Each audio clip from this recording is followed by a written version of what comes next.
Installing a PCIe adapter and a riser card.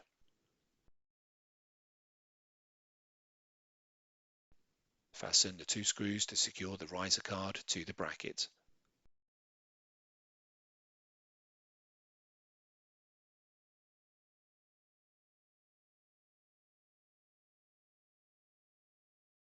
Align the PCIe adapter with the PCIe slot on the riser card and then carefully push it into the slot until it is securely seated.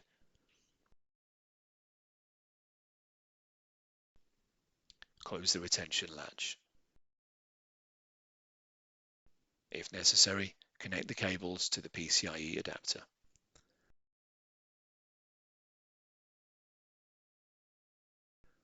Install the riser assembly and tighten the screw to secure it. Install the top cover.